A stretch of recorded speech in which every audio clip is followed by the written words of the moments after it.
Good morning, everybody. Welcome back to Cilinix Crypto. Hope you're all doing great, and welcome to a new video on Floki. I wanted to do a full analysis here on Floki. We'll zoom out a little bit more. We'll do kind of like short-term analysis as well, but also a bit more long-term. I think that's valuable. In general, I mean, these videos I make on Floki usually don't get a lot of views, but I do know. I mean, Floki has an amazing tight community, also around this channel. So that's why I wanted to cover it. I mean, yesterday we obviously gained a lot of momentum. I think that momentum, I mean, at the time it was good. You could have made some money on that if you identified the momentum early and you jumped aboard. But right now, look, the momentum is still relatively high, but compared to yesterday, but there's no real growth anymore. All right, and the growth of momentum is where Floki is being bid, and where we can actually get some bullish momentum. So yeah, I would say, and especially like if you look at the technicals, and for that we'll zoom out a bit.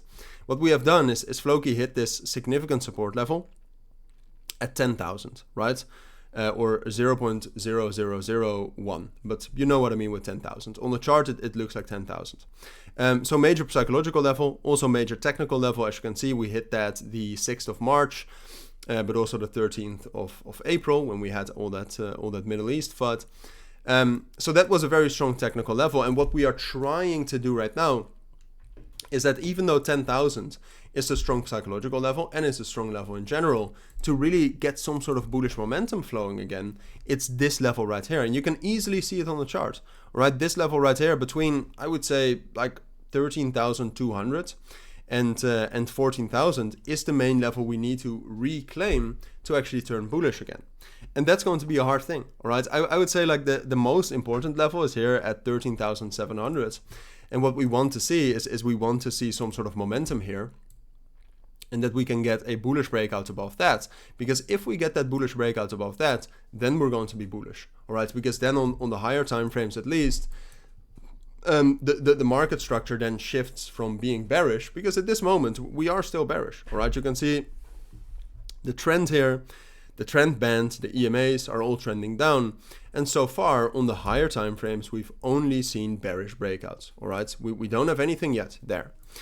So that's the main thing to watch. What I would do, and that's also what I have done, is I would place a price alert there at 13,700 and just keep your eyes on that level. All right, trading under that, like I said, I mean, you could have made nice money on that yesterday when you identified the momentum early, but the risk reward, if you're bouncing around or bouncing against such a strong resistance level, is just going to be minimal. So that's the main thing to watch. For me, there are basically two scenarios, very dependent on what Bitcoin does. It's either like it looks like we're going up to that level again, but what we need to see is a breakout above that. Can we do that? Then we'll move up towards 15,500, 16,000, and potentially even higher, up to those same levels we were at earlier at around 18,500. This is the bullish scenario. And the other scenario is that we will just bounce against that resistance, but never really have the momentum to break out above that, in which case we will just, let me delete that, in which case we'll just kind of consolidate down here and do nothing for a while. And honestly, I would say with the momentum we have right now and with what I see from Bitcoin, I would say this is actually more likely. August has never really been a great month for crypto. There's usually not a lot of momentum. So what I would do in terms of my strategy on Floki right now is place that price alert, assume we are going to consolidate, and long the breakout if we get it, all right? Because then, I mean, if you're, like I said, anything in between, obviously you can do some scalping here, but the risk reward, or at least the reward, will always be limited as it is this resistance level. So those are my thoughts, all right? That's what I think you need to know for now. If you do have any questions, of course, let me know down in the comments. But for now, thank you for watching. Take care and bye.